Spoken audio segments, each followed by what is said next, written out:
はい、今日は梅の紅茶に紅茶蜜梅作っていきます。僕は紅茶がね、めちゃめちゃ好きなんですよ。で、そこにね、大好きな梅のエキスを加えたダブルで僕の大好きなもの、紹介していきます。梅からエキスを抽出する梅シロップ。あれはね、10日かけて作りました。今回、梅のエキスを抽出した紅茶、1日で作っていきます。下処理として一晩冷凍させます。ここでまず12時間。そして、冷凍させた梅、紅茶で煮込んでやってエキスを抽出。そのままね、常温で置いておいて、ここで12時間、合わせて24時間、1日、という流れになっております。材料はですね、今日は南高梅使っていきます。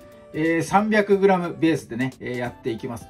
青梅よりかは南高梅使ってもらいたいです。南高梅使えば、この果肉の方も食べられるので、種がちっちゃくてね、実が厚い。そしてね、皮が柔らかい。果肉をね、食べたいので、今回はね、南高梅、おすすめさせてもらいます。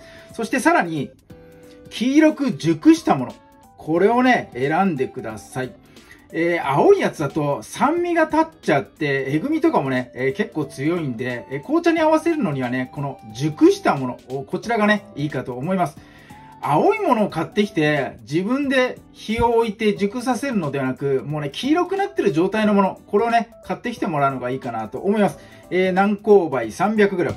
はい、そして糖分はグラニュー糖です。上白糖や三温糖ではなく、グラニュー糖推奨させてもらいます。そしてメインなのか、紅茶。ティーバッグでね、やっていきます。ティーバッグのコーナー行くと、ダージリンとアールグレイ。この2種類が、メインで売ってるかなと思います。どちらがいいのかという話ですが、ダージリン。こちらでね、やってください。そもそもダージリンのアールグレイ、何が違うのっていうね、説明ちょっと軽くさせてもらいます。ダージリンは、そもそもね、茶葉の種類です。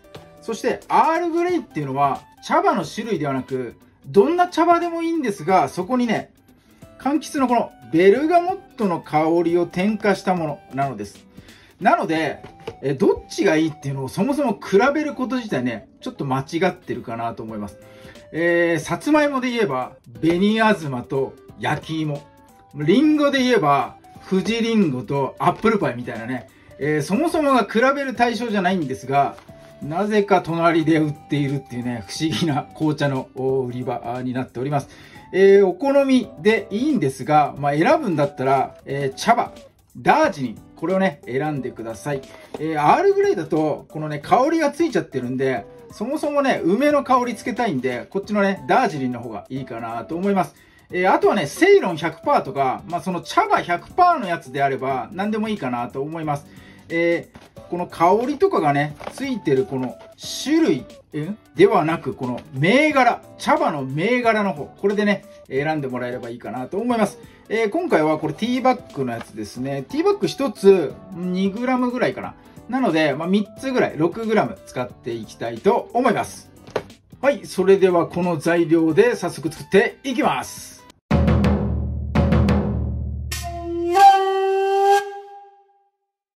はい。では、梅を冷凍させる前の下ごしらえ、下処理ですね。まず水洗いです。水洗いしてやってください。で、水につけて、アク抜き。これをやる必要はないです。今回も完熟した状態の梅使ってもらうんで、アク抜きしちゃうとね、さらに身が柔らかくなっちゃうんで、もうね、アク抜きしないでこのまま、水洗いだけやってください。はい。洗い終わったら、冷凍させるのにね、冷凍庫に入れるこの、袋、なんでもいいんでね、用意してください。ここに、水洗いした梅。これね、まだ水に濡れた状態なんで、キッチンペーパー等で、これね、水気を拭き取っていきます。拭き取りながら、この真ん中にあるやつ。これ、ヘタ、爪楊枝でこう、ピッとね、取れますんで、取ってやってください。そしてさらに、今日、ここがね、かなりのポイントです。爪楊枝、3つぐらいでいいかな。これをこう持ってもらって、梅にね、穴開けてください。ピッピッピッピッピッって。外周。穴を開ける間隔や個数。適当で大丈夫です。開けてやります。これで下処理完了です。この状態で、袋入れてね、凍らせていきます。なぜ穴を開けるかっていうと、これはね、煮崩れ防止になります。穴開いてないと煮た時にね、果肉柔らかいんで崩れちゃうんですね。なのでそれをね、防止するためにこう穴を開けてやります。梅エキス作る時には穴開けないでくださいって、言ったんですが、あれはね、砂糖とこの内側と外側の浸透圧をね、緩やかに急にかかっちゃうとエキス出づらいんで、するために穴開けないでくださいって言ったんですが、今回は、煮込む急にね圧力かけるんで、そこでね煮崩れしちゃうので、逆に今度はこう逃げ道を作ってやります。なのでね、そのためにこう穴をピピピッと開けます。3本持たなくても2本ずつとかでも大丈夫です。これ自分のねやりやすい感じで、やってもらえればいいかなと思います。はい、梅の下ごしらえこれねやってもらって、一晩12時間ですね冷凍庫で、冷凍してみてください。はい、翌日一晩経って状態、冷凍させた梅です。鍋の方に入れていきましょう。鍋はね、こんな感じ、重ならないような、こう、広がりが持てる、こう、大きめの鍋、平たい鍋がいいかなと思います。ちっちゃいですね、梅がこう重なっちゃうと、重なったところでね、煮崩れしちゃいますんで、ある程度余裕のある状態、これがね、いいかなと思います。お水です。梅と1対1、300ml 入れてやります。はい、こんな感じです。じゃあ火をつけますね。はい、火は弱火です。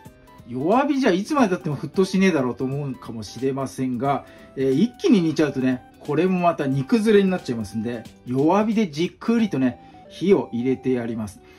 じっくりやることでエキス出やすくなります。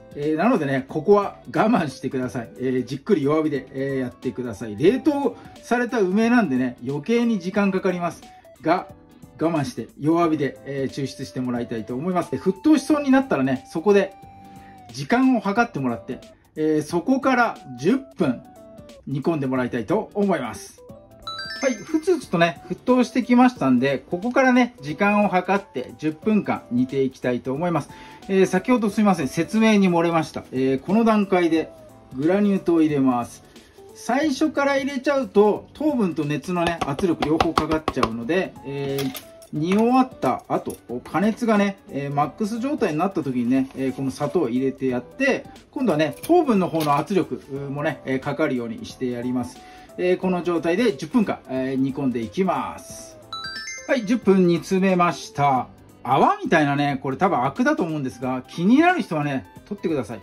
僕はあんま細かいこと気にしないので、これ取りません。このままやっていきます。はい、最後に、紅茶の茶葉、ティーバッグですね。これ、1つ 2g のやつ3個で 6g、これね、入れていきます。この、紙が溶けちゃうんじゃないか気になる方は取ってください。はい、紅茶をね、入れた状態で2分間ぐらいでいいかな、煮てもらえればと思います。紅茶の茶葉入れる温度、最適なのって100度なんですよ。沸騰した状態。80度で、カフェインが出てきて、95度以上でタンニンが出てきます。なので95度以上、100度未満のこの沸騰したところ、ここでね、バランスよくカフェインとタンニン、出てきます。ぬるいところでやると、タンニンが抽出されずにカフェインしか出てこないんで、すごくね、えぐみの強い紅茶になっちゃいます。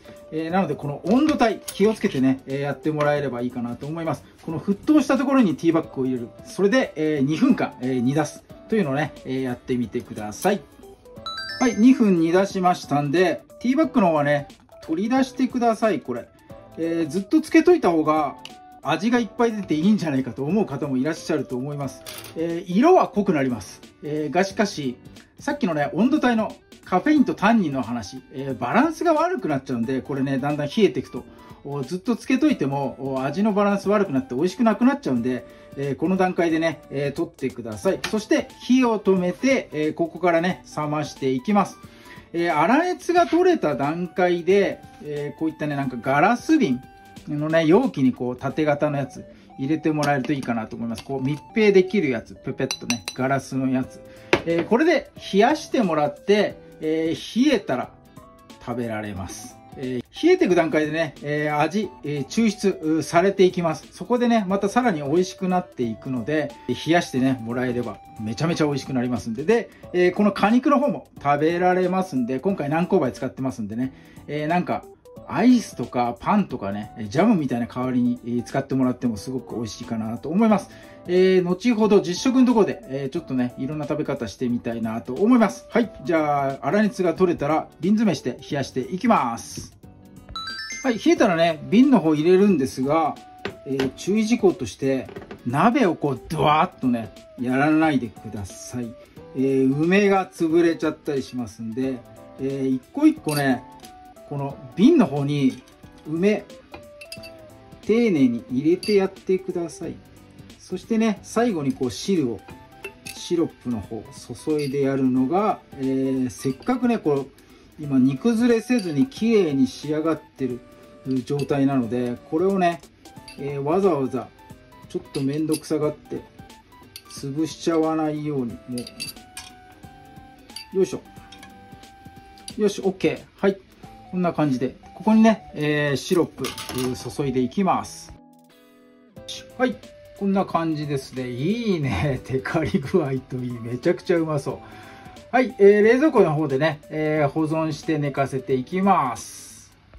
はい。ではね、冷蔵庫で冷やし終わりましたんで、このね、紅茶みつ豆、入れ物を変えました。この方がなんか取りやすかったので。はい、早速ね、いただいていきます。まず、このまま、果肉の方、いただいていきますね。よいしょ。つまんでやります。いただきます。うまい。めっちゃうまい。めちゃくちゃうまいぞ、これ。はい、で、今日は、そのまま食べるのもありですが、まずね、紅茶のシロップの方。これはね、炭酸割りにして、それからこのお皿にはアイスです。アイス。はい。ではね、果肉ちょうど落っこっちゃったんで、この箸で種を取ってやって、よいしょ。よし。さっきのスプーン、贅沢にドカンといきましょう。せっかくなんでね。よいしょ。乗らない。よいしょ。はい、いい感じ。めっちゃうまそう。はい、じゃあ、みつ梅ね。紅茶で煮詰めたこの梅の果肉、アイスとともにいただきます。うんまっ。うんま、これ。うまっ。うまいぞ。シロップの方も合うんじゃないかな、これ。こうやって。アイスにのせてね。ここは。紅茶の味がガツンとくると。わ、こっちもうまい。めっちゃうまいぞこれ。よし、そして果肉1個落としました。炭酸割り。わあ、うまい。うまい。紅茶、しっかり紅茶。梅シロップに紅茶が混ざった感じですが、甘みがね、控えめな感じになっております。これはこれでめっちゃうまい。このね、紅茶で煮詰めたこの梅、梅の紅茶に、なんて言ったかな、最初。紅茶みつ梅か。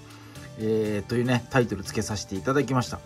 果肉も、そしてこの紅茶のシロップの方も、両方ね、いろいろな料理、デザート使えますんで、ぜひともですね、紅茶好きの方、これはやってみてください。ティーバッグのね、紅茶の茶葉等の説明も冒頭でさせてもらいましたんでね、その辺も今後のお料理等に活用していただければと思います。今日の紅茶みつ豆、ぜひともお試しください。みつ豆じゃねえ、みつ梅だよ。ぜひともね、お試しください。今日も動画最後まで見ていただいてありがとうございます。